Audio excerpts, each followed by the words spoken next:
I think it's time for us to revisit Thor: The Dark World. Now, the holidays are coming up. You're going to need some movies to watch. And I've been highlighting some movies that I think you should go back and rewatch because I think you might have a new appreciation for them. Now, for my hardcore MCU stands, this is a controversial movie. It's a much more deep dive into the world of Asgard and how the whole ecosystem worked. In the world of the MCU, I have always found it more interesting to sort of get immersed into the different worlds that these superheroes live in rather than in like Thor Ragnarok or in Black Panther Wakanda Forever, where the people's where like hometowns or homelands or countries or planets end up getting destroyed. And to me, that is kind of not as interesting. First thing I loved about this movie is Anthony Hopkins. How can you not love Anthony Hopkins, right?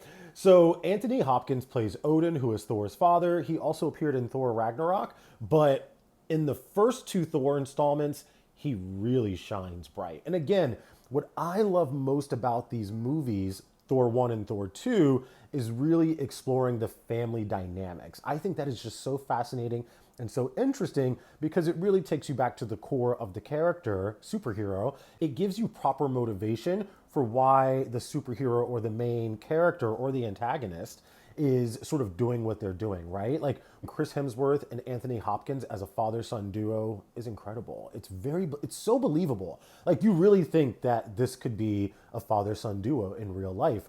And so I just got to say, Anthony Hopkins, what an actor, right? He's incredible. You've also got some fantastic Loki scenes in this movie. Loki plays a pivotal part in this movie, and I really loved his character. I mean, in my opinion, this is the best that Loki ever was in the entire MCU franchise. If you're a Loki fan, you're going to absolutely love this movie. I love the brother dynamic with him and Thor. There's so many great scenes with both of them. It's serious, it's a little funny, it's just the right amount, but it doesn't lose its gravitas, which I think is really important in movies like this.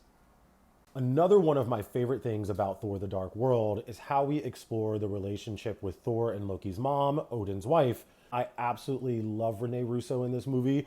She's such a dynamic actress. Oh, maybe because I'm a mama's boy. I have no idea.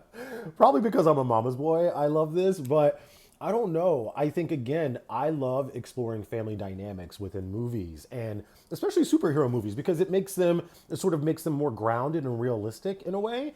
I will not give much away, but I will say this. I really, really, really wish we got to explore a little bit more about where she comes from. What is she all about? And I think not necessarily a deeper dive, but I think another movie, a third movie, it's got a little bit of everything. Love, villains, action, family dynamics. It's got gravitas, is for lack of a better word. I think you're really going to enjoy this movie and revisiting and getting a chance to spend some time in Asgard.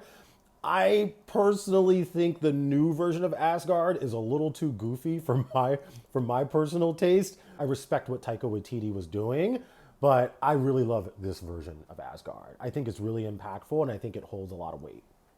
Have I convinced you to give Thor: The Dark World a first-time watch or a rewatch? I hope so. Give it a shot. Come back, hop in the comments, let me know what you think.